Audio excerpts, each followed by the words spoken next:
Hey there, it's going to be a review for session 34 of our Castles and Crusades campaign. In this session, I had 4 players.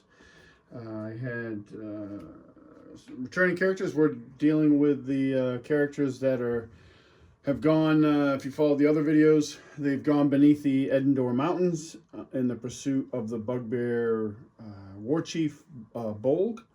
So these characters. So we had Barry, Cosmo, and Rhonin. My buddy Matt, he couldn't make it, so Spraull kind of faded to the background a little bit and did some healing between scenes for the characters when they got injured. But we were also joined by my son, who originally was going to play one of the Pecks that got liberated. We kind of made an NPC out of him. The one they interacted with, if you watched the last review on this group, there was a session between that session and this one with some other characters, the B team we called them. He was going to play Zan, who we had spent the night before beefing up. My son was home for the holidays from college, so. And then when the group showed up, they didn't know that my son was going to play because I wasn't actually 100% sure, so I didn't tell anybody about it. It was actually them, their idea. They were like, "Oh, he's going to play. What is he playing, Lork?" And at first I was like, "No." And then I really got thinking about it because they actually planted the seed, and they were like, "Well, yeah, I could like imagine him like tracking us down, because he wants to kill Bolg, like." That's been Lork's thing. Like, he's been chomping at the bit to kill Bolg, and he's been tied up doing other things. And then he got freed up after they killed the hag with the B team. And so it kind of shook out. They inspired that. So that changed because of the players. My son ended up playing his character, which he was more than happy to get another chance to play his character, Lork. So we started off the session kind of where we ended. They were in the Crystal Caverns. They'd rescued the Pecks. Off camera, they defeated another boat full of orcs that showed up to find out why the first boat full hadn't come back. And this time, Barry didn't destroy that boat, so they actually had some transportation, so they didn't have to swim, and which they didn't want to do. So we did this scene where they were kind of examining the crystals and collecting them, like Cosmo's collecting them for purely, hopefully, monetary gain. Barry knows because he cast detect magic on them that they radiate magic, a magical aura. They're not sure what they do. So he was collecting a bunch more for magical purposes and experimentation later on, perhaps. While they're doing that, the Pecks are like right up in their business because they have no concept of personal space, and so like we did some little bit of role play, and Barry's examining stuff, and he's got studying his spell books and doing all this stuff. They're taking a little bit of a rest, and the Peck Zan is like right up on his shoulder, like supremely interested in everything that they're doing. And then Lork shows up with Fenris, and he actually traveled light. He in the previous session where they fought the hag, he had purchased barding for Fenris, who's now full grown, and to beef up his armor class a little bit. But for this, he'd actually taken it off because he wanted to catch up with the party. So between him and Fenris, and he can actually ride Fenris because he's big. Fenris is big enough now. Traveling very light but quickly, and he can travel faster than the party because the party's movement is hampered by having Cosmo and Spraull, who have a slower movement rate. So he's able to catch up. So he shows up in the cavern to their surprise after tracking them down. They have a little bit of a moment where they get caught up on what's going on, and Lork confirms that because he came across the cairn that the party had made for Brea when she was killed by the Piercer, and he had based on his ability to track and stuff, and the way their path kind of went screwy after she had died because she was guiding them as a ranger. He had the suspicion that was her that got killed, but then it got confirmed, and that kind of brought it back home to the players that were there and the characters that were there. When that happened, when that death happened, I think it's been they've done a really good job, my players, as role playing like what that death means, because it wasn't just, oh, an NPC died, big deal. Everybody at the table was kind of like, oh wow, like, you know, she had become a character, I think, and it wasn't anything that we planned on. I definitely didn't plan on killing her off, but that's how the dice fell for that, and she died. So it really hits home for Barry, and my buddy Dave's doing a great job playing that. So it kind of brought him back to like, oh crap, that happened, you know, and you know, there was a little bit of sadness there, I think. And but then they're like, hey, we got to move on. So they talk to Zan a little bit. They learn that further down this meandering underground river, there's a bigger set of caverns, and that's where the main operation is. There's more Pecks there, there's more orcs there. So they load up in the boat and set sail, so to speak. Actually, Lork ends up getting stuck paddling. Cosmo curls up in his deluxe bedroll, which is a running joke amongst the players, that Cosmo has a deluxe bedroll that he spared no expense on. And they head off. Rhonin is kind of sitting up in the bow of the boat with his bow ready, just ready to shoot anything that might try to attack them. And Barry actually runs is the man in the tiller, so they all have a job. The tunnel is dimly lit with glowing crystals. They find little pocket caverns along the way that have already been mined.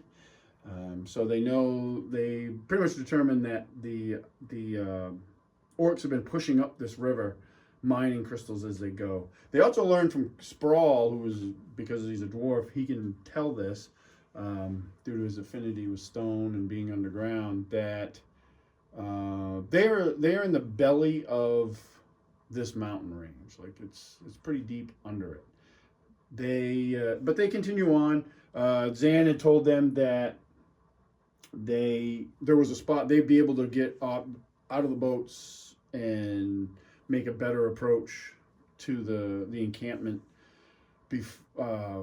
before they get there. So they come into this big grotto of crystal caves, and it's not all crystals, but the density of those crystals mixed in with the stone gets more and more. And they bail out. They come up with this plan to send the boat that they took downriver to the encampment, and they're gonna like doctor it up, shoot some arrows into it, make it look like it also got attacked, or maybe draw the orcs out, which was actually pretty smart plan. So they do that. They send that down. Lork and Cosmo sneak ahead to scout it out, and they come across a single fat drinking orc, watching over like a group of Pecks that are mining around this rather large side tunnel entrance, and he's lashing them with a whip and drinking out of his mug. And so they decide to eliminate him. Cosmo sneaks up on him and gets his first successful backstab of the campaign and kills the orc with one blow, which was really cool. It's a good moment for Cosmo because he's tried backstabbing numerous times, and it's just never worked for him. The dice don't like him. So, but this time he was able to pull it off. They learn once the rest of the party's caught up. They were a little off, but the Pecks. So the Pecks are an interesting race. They're extraplanar beings, and they get along well with like dwarves, and they're curious about humans and stuff. But for whatever reason, they don't like halflings, or they're kind of put off by halflings, which Cosmo's a halfling. And they definitely don't like orcs because these particular Pecks don't like orcs because orcs have imprisoned them. So to them, Lork is very much an orc. So they were kind of off put by these two until the rest of the party shows up, and they have Zan and the other Pecks with them, and they get that together. What they learned from this new group of Pecks is that a group has gone down this side tunnel, the tall ones they called them. So they're like, oh, what's that about? So they decide to, as a party, to go down that tunnel and investigate. Meanwhile, they've sent the boat down. It is going to draw the orcs out. That is successful. And Zan is going to lead the Pecks down there to reclaim the encampment, take free his brethren. So that's what they do. So they go down this tunnel, and I described it as a wide tunnel. It's like 30, 40 feet in spots. And it goes deeper into the mountain, and as they go deeper and deeper, the density of the crystals become more and more. Lork and Cosmo again, because they're the stealthiest of the party, they range ahead and they hear voices. And what they see is they see a band of orcs.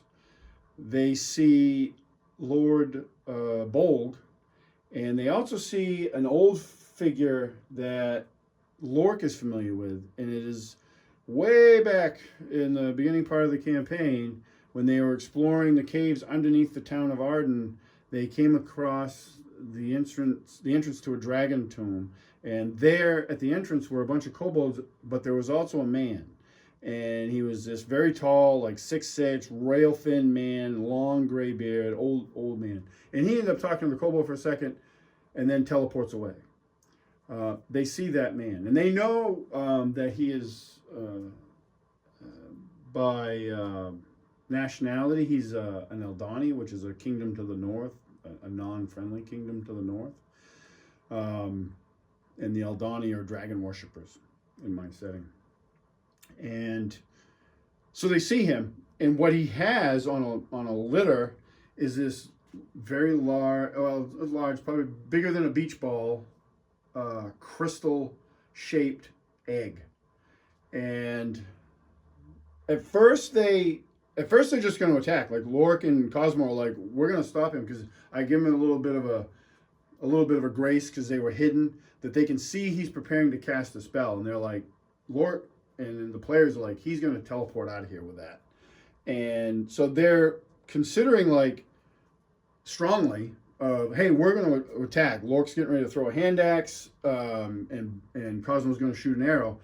But then I kind of did it, not to save them, but to make sure they had a clear picture of what was going on, is I'm like, you have Bolg, who killed Regan, the colonel, Chieftain Mormack's second in command.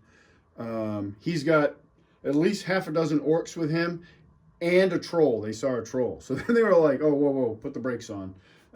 We can't do this. Like the two of us, we'll get murdered before the rest of the party shows up." So they, I think, wisely decided not to try to surprise attack the wizard. And he does teleport out. What they do instead is Cosmo hustles back to the rest of the group to fill them in, and Lork remains hidden.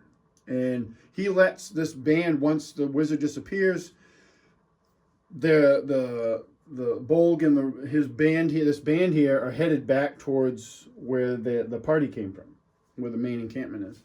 And he lets them pass him by, and then he kind of trails along behind them. So as the Cosmo warns the rest of the party, they try to remain hidden. Some of them are successful, some of them are not. And there's no surprise round because it was characters that were spotted. So we re-roll initiative. And Lork's pulling up the rear, and I don't remember if because he moves silently because of his boots, but he just has to make hide rolls. And he might have failed. I don't remember for sure. Anyway, I think he did, because the troll who was in the back of the Bolg's warband here, the little party, spots him and closes on him, and they start fighting. Bolg sees that. He sends troops up, and Cosmo had kind of hidden off to the side. He was kind of like almost a flanking maneuver. So the battle is joined, and orcs rush up to the rest of the party where Rhonin and Fenris and Barry are at, and Spraull's kind of pulling up the rear, faded to black because Matt couldn't be here. And Cosmo's off to the side, and Lork's battling with the troll. That was a pretty good fight, that part with the troll. Lork got to use his Jotun Slayer, the sword he got in the last session, and it works hella good on any giant type. And trolls in Castle and Crusades are considered giant types. And he takes the troll down pretty quick, like quicker than the rest of the party thought. He knows from fighting trolls before that it's going to come back, and he had seen in the fight that it was starting to regenerate a little bit. But Barry also knows this too, because he has also fought trolls, and he fires off when he sees the troll drop. He fires off acid arrow across the cavern, which you see here, and they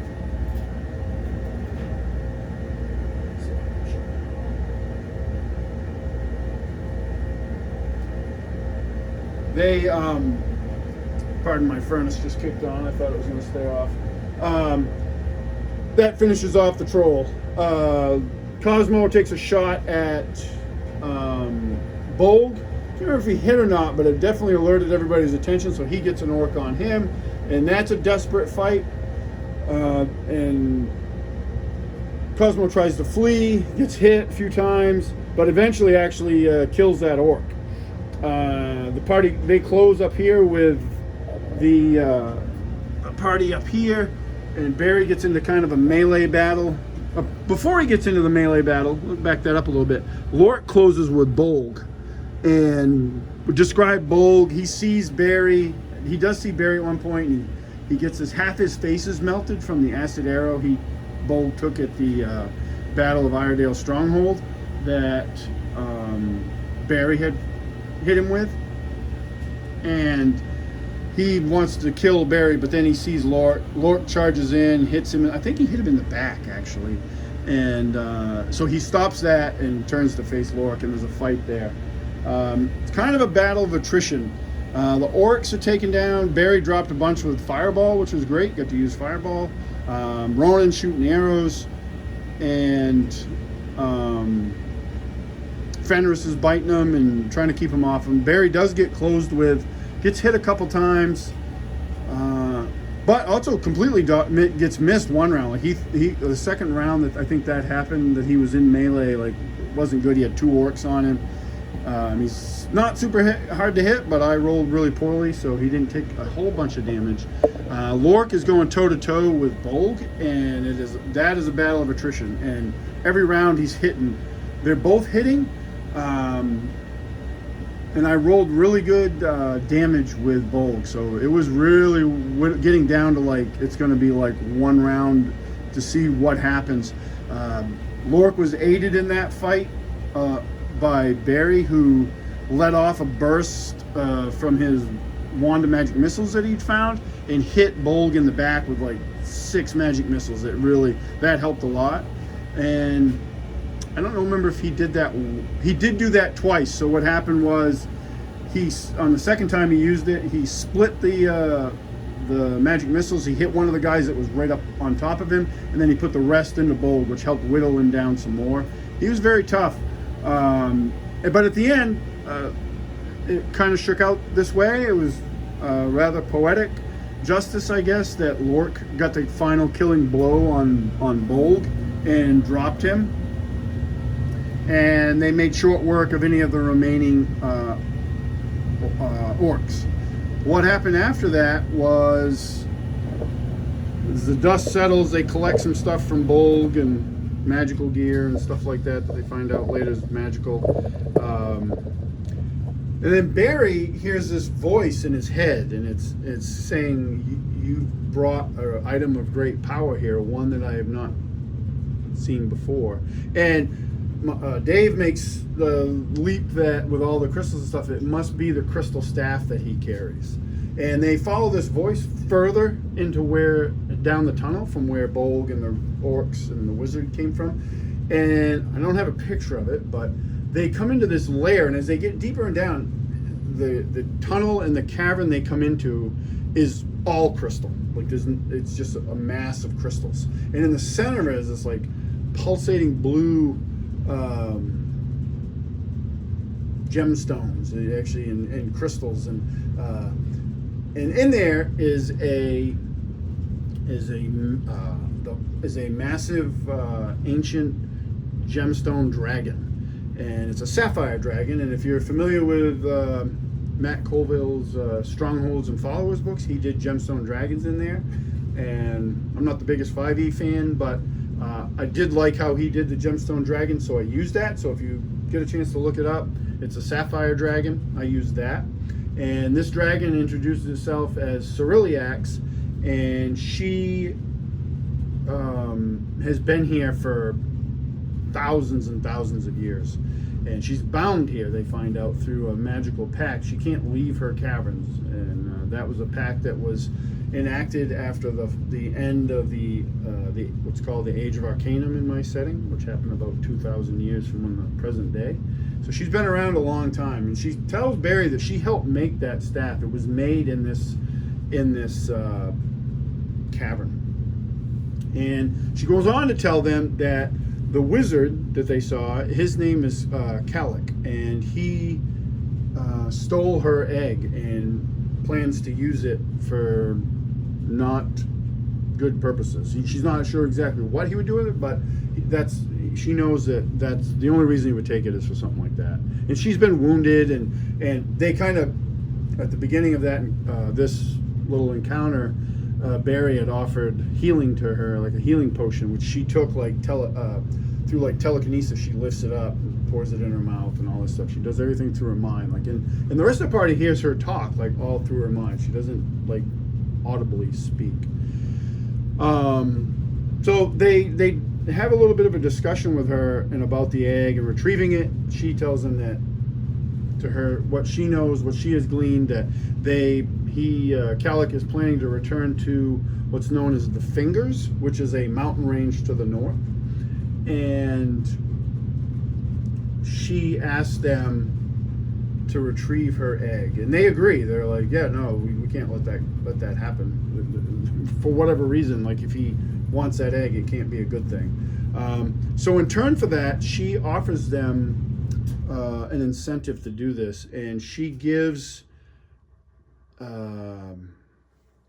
this fiery gemstone floats up from behind her and plops into one of the 4 empty sockets on Barry's staff, and he feels it like it pulses like orange, and it feels the whole staff becomes warm to the touch, and it basically turns it into a staff of fire.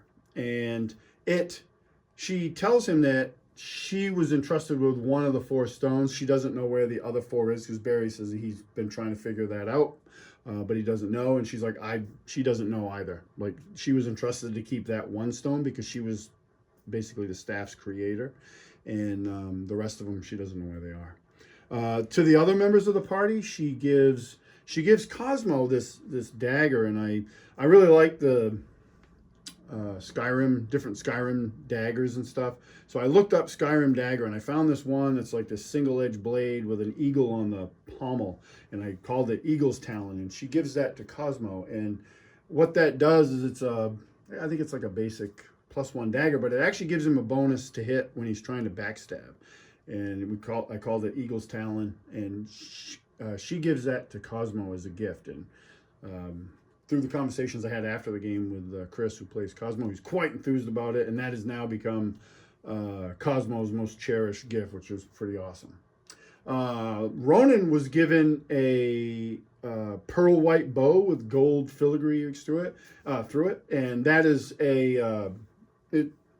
mechanically it's an oath bow. The backstory for that bow, it belonged to a elven champion. This elf, her name was Sindawe, and she was a champion of the elves.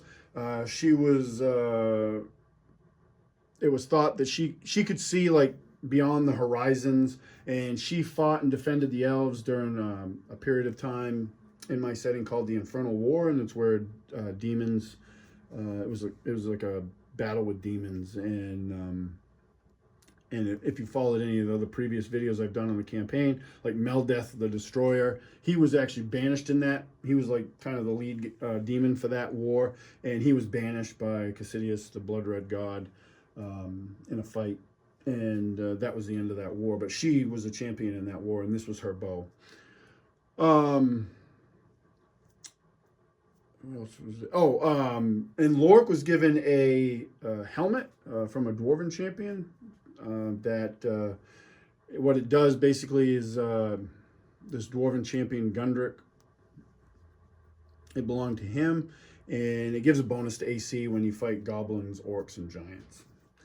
So they agree to do this. They leave that cavern. They leave Sirlex, telling her that they'll get her egg back. and they return up to the main cavern where the Pecks are, and they find that the Pecks have been victorious, and they've reclaimed the cavern, and the orcs, they see this like earth elemental that Zan had summoned, which they didn't know he could do. It's like stacking bodies, like orc bodies, and there's a few Pecks that were killed, but they mostly fared pretty well. And the Pecks are basically, Zan tells the party that they don't go above they don't want to go above the surface world, and they've reclaimed these caverns, and they're going to stay here.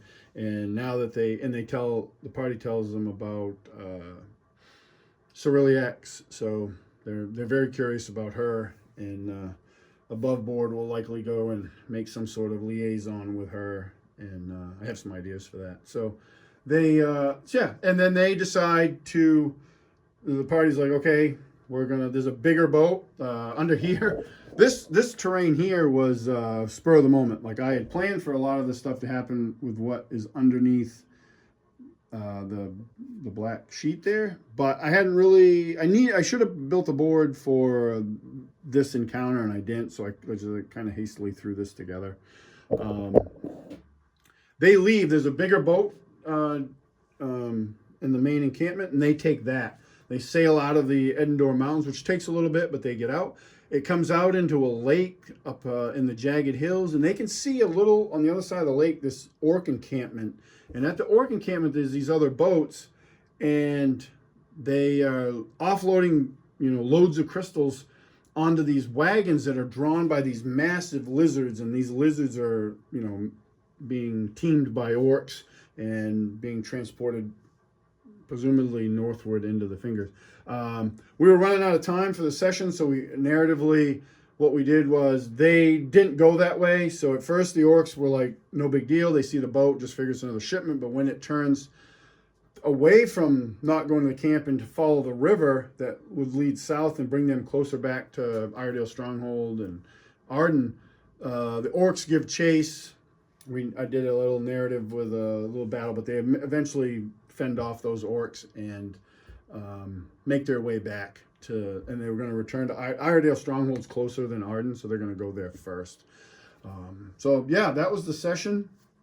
It was a really good session. It was great to get that caught up and get everybody kind of back together. Got a chance to play with my son again, who was home for Easter, and get another session with Lork, which I didn't even think was going to happen. So that's worked out pretty well with the pace, with him being ahead of the party to begin with in levels. He hasn't really lost a lot other than playtime by being off to college. Like, he's still the highest level character in the group. Lork is. He's 6th level. There's a couple like Barry. Within a few sessions, if he lives, will be 6th level as well. Rhonin actually reached 5th level in this session, so the average level of the group right now is 5th level. We have, I think, a couple, maybe one or two, at least one, if not two, characters that are 4th level. But the bulk of the group is 5th level, so it's progressing really well. I really like the pace of it, of advancement. Like I said, this is our 34th session. That's about, we average about 4 hours or so for a game, so it's like 130 something hours. I don't know, math is not my strong point, but so 34 sessions, and we're only 6th level. I really like that. One of the things I really did not like about 5e was how quick characters advanced, and in my group they really seem to taken to that as well. Like, the slower advancement does not bother them in the least. In fact, I got feedback from one of my players, Chris, after the session about how he said a couple things, and I was really happy to hear it. Sometimes it can be tough bringing in a new system, because we were playing 5e before this for many, many years, and we still play 5e. Like, I don't run it anymore, but I play in some games that, like, we have some players that run it, and they're great DMs. So we're playing in their games, but he said some stuff. He really liked how Casting Crusades is more difficult than like 5e, and the phrase that he used, it was like Casting Crusades is like D&D with the training wheels taken off, which is what he considered 5e, and other members of our group have said the same thing. If you like 5e, great, have at it, play what you want to play. Life's short. Just after playing it a ton or running it a ton, it became not the system for me. So I much prefer what we're doing now with my game, with Castles and Crusades. So he really liked that, and he liked how like the characters were not so much built up with a host of like class abilities, but they're built up with like magic items and how that factors into getting experience and advancement, stuff like that. So that was really good to hear, you know, because like I said, it can be tough sometimes to. I see a lot of comments online where guys want to try, like game masters want to try different games, but they're like, oh, my group will never play that. And I basically said like, hey, I'm done running that, so I'm going to run this and hope you all want to play. And so far, everybody has. I pretty much have my entire 5e group. We had seven players in my 5e group, and they all play in this campaign. And they may not be as frequent because, you know, some of them were kids when we were playing 5e, so now they're, you know, adults, and they got adult schedules, and that's the death of all gaming is adult schedules. So, but they all joined on, and they all seem to like it. So, yeah. Well, I don't want to run this any longer than I have, but yeah, that was a session. I appreciate any comments. Maybe I'll do a little video on this terrain. You guys have seen it before, but if anybody has any questions about it, please feel free to fire them off. And thanks for watching.